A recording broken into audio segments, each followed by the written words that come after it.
Here working on a Whirlpool W10134077A. Problem is dishes are going through a heated dry and still coming out completely wet, which means more than likely your heating element is bad. There is one bad spot. It's almost like brownish right there. It looks like it's rusting, and the rest of it looks fine. Anyways, bought a new one. Put your meter on ohms, which is that one right there in the middle. Looks like a horseshoe. First thing I always do prior to taking apart everything is you'll take your multimeter and you'll test it. So you'll put it here and see how it goes. It doesn't say OL anymore. It's like 45 or 42 ohms. So that means this is good. So we'll continue on. If it says OL when you touch both ends of this with your multimeter, it's bad. You might as well just get a new one and not start the project until you get a good one. Right, second step you're going to want to do is go down to the breaker and cut your breaker off for your dishwasher. After you do that and you think it's the correct one, come back up and press a button. Make sure the lights don't come back on. That means your power's off to your dishwasher. So as you can see, I've done unloaded the dishwasher. Took out the bottom rack, just makes it lighter. I don't take off the top rack because there's these plastic pieces and I don't want them to break. Otherwise I would take this out. Yes, you could probably pull it all the way out and push these and pull these off. They're just little clips. I just dealt with so much stuff over time, and this thing's over 10 years old, so I don't want them to break and have to buy new ones. So I'm just gonna leave the top one in because I got the bottom one out and all the stuff. Next step is to pull off the kick plate. They look like this, these fasteners that are on the side. See them? I'm just trying to show you the back so you know. All you do, use a flathead screwdriver. You'll turn it 90 degrees, so you'll go from straight up and down on the slot, down, and it'll be loose, and they just pops right out.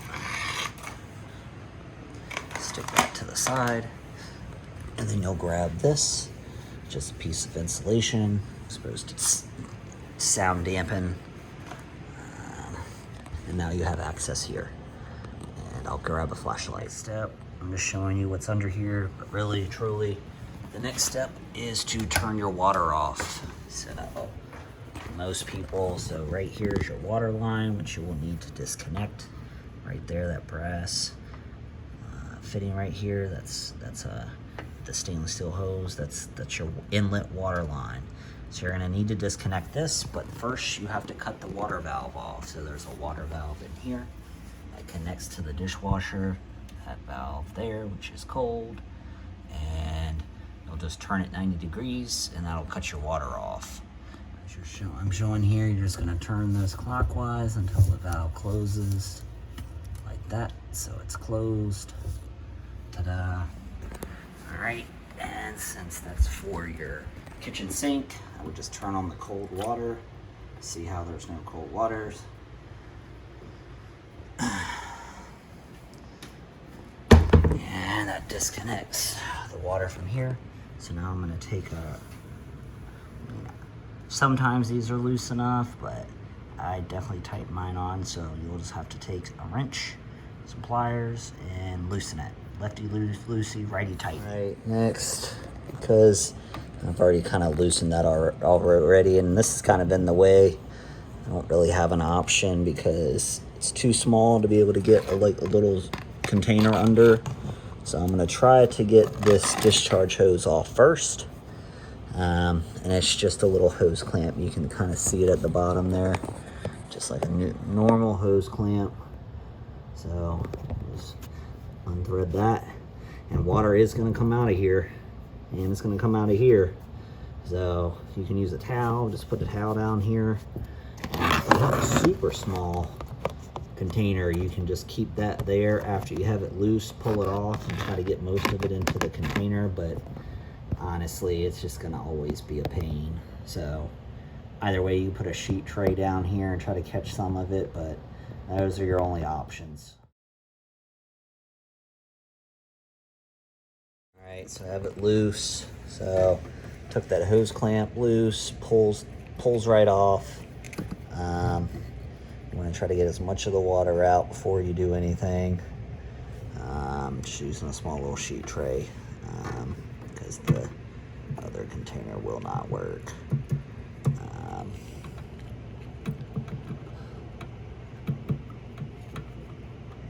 Some people are going to say you should disconnect this from underneath the sink. Honestly, it doesn't matter. Either way, it's still a pain. You either feed it from the back and try to get it in there, or feed it from the front. I think it's easier to feed this from the front. All right, let that drain. Move this hose out the way like that. Slide the sheet tray under the water connection just like that. And you're just gonna disconnect, just like, if I can get this done with my fingers.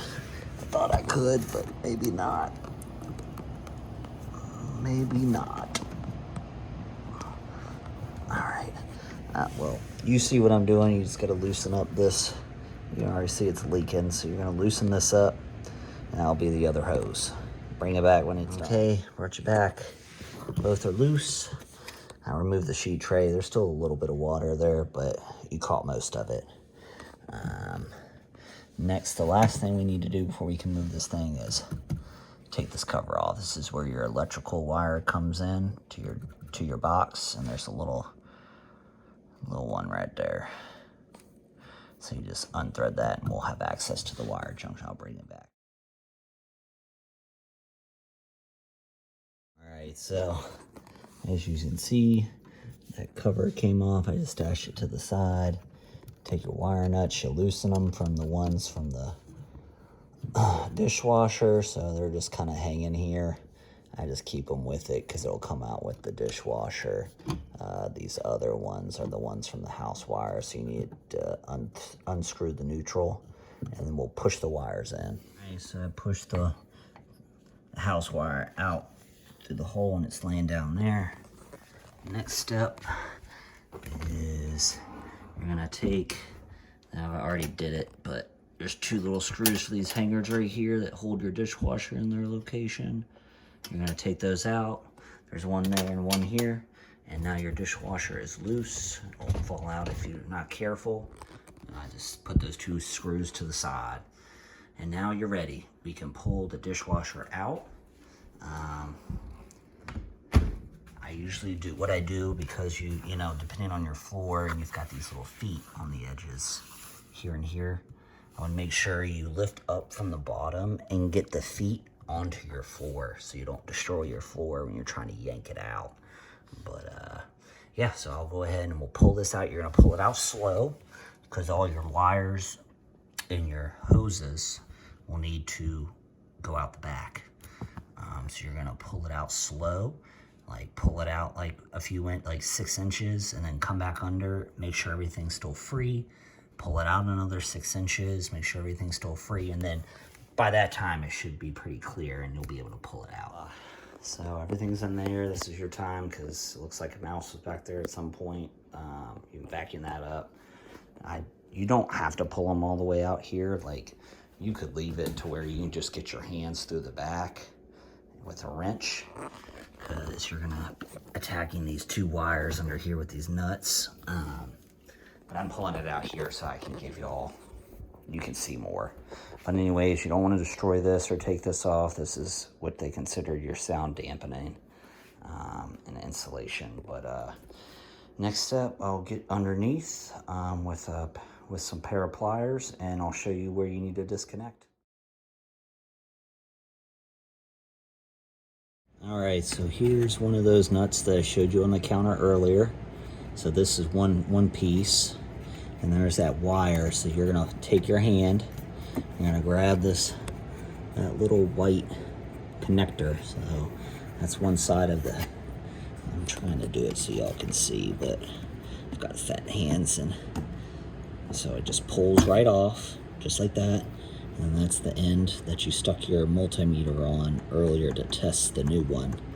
And what you'll do is you'll take your pliers and you'll just unthread this plastic nut I'm not going to be able to show you that to be able to get, but you just grab that plastic nut, lefty loosey, righty tighty. Sometimes they're on there loose enough to where you can get them, but these are not. And then if you go to the other side, there's your other one. So you're going to do the same thing. Pull this connector off, just like so, and then take your pliers and get this nut off. So I'm going to take these off, and I'll bring it. I just show you. So you unthread it, just like that, and that's what they look like. And now this is loose from the inside. So I'll take the other one off and I'll go inside the dishwasher. Probably should have said this, but take note how tight these were when you took them off, right? They weren't super tight, right?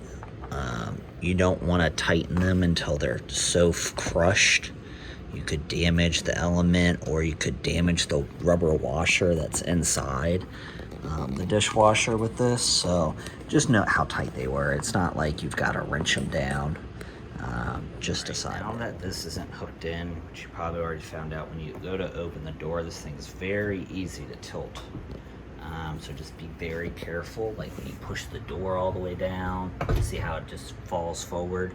Just be very careful. So now what you can do, this heater is now loose underneath, so it just pops on out. I'm gonna get things situated, and then I'll bring you back showing you how, you know, these just pop out now. Let me show you. See, they just pop right on up, right? Because you took the under piece, so it just pops right out. I guess I'll just do it while I'm holding you here. So they just slide into these clips. So you just gotta make sure you get all of the thing out, and then you can pull it out. They're just on these little clips, but it's loose now. I just gotta get it past, and I can't do that holding the flashlight so you can see too.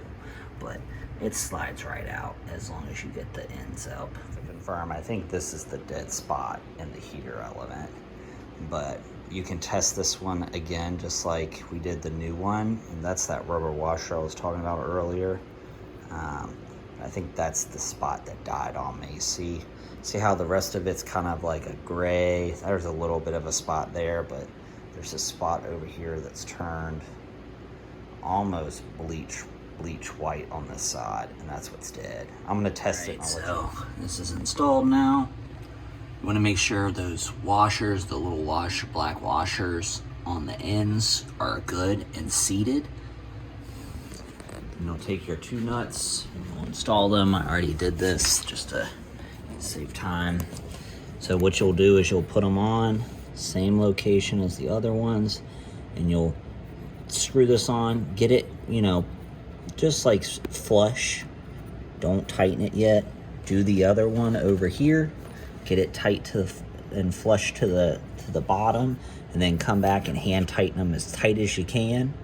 And then remember what I said earlier, they gotta remember how tight they are, and just, you know, I ended up taking pliers even though I don't think I need to, and just, you know, turning it like half a turn, probably a quarter will do, depending on how strong you are. I don't really like giving turns because you just need to remember how tight they were when you took them off earlier, because this is where your water is going to leak out. If I'm not going to go through all the steps again, just makes the video too long. But you know, got to slip back in here. Make sure you're careful with all your hoses, your supply, your drain, your supply, and the electrical. So just do it in the back order that we did it. So first the electrical, bring it in. Make sure you connect your neutral. Don't forget about that.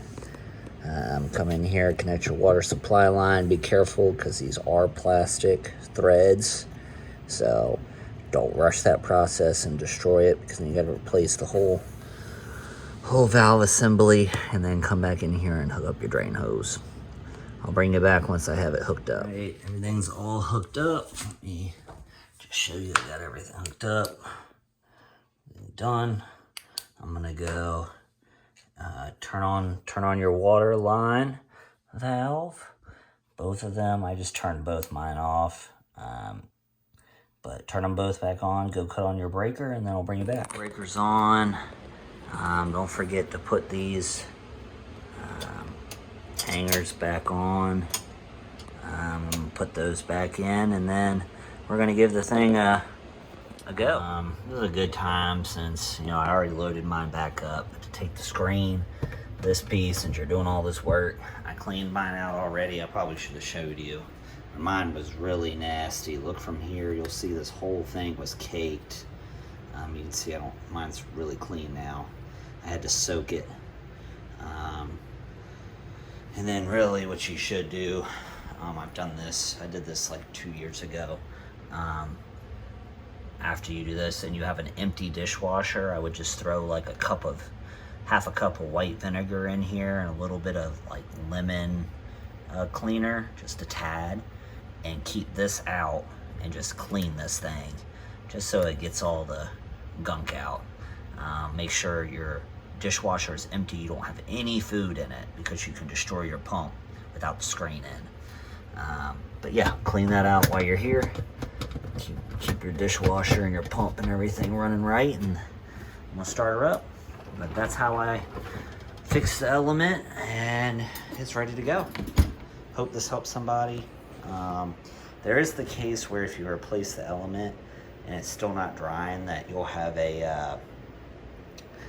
it'll still be like troubleshooting through the heater tray, heater dry part of the panel, and you can reset that, essentially resetting the panel in the cycle. So you can do that as well if it's after you replace the element, but mine works. So hope this helps. See, I can do that, the lights are on and working instead of just leaving it like that.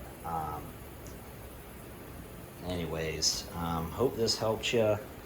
I think you can see there, that's the spot that was bad on my heater element. And even so, like sometimes they don't have a bad spot, like they just go bad. So if it's not working, you might as well just replace it. These things are $30. Save yourself a call, because these are pretty easy to do. And I would make sure, prior to you putting that back on, the kick plate, just watch it run, make sure there's no leaks. I would probably just keep it off for like 15 to 20 minutes, and just make sure as the dishwasher heats up, you don't have any issues or any leaks. But hope this helps. See you all next time.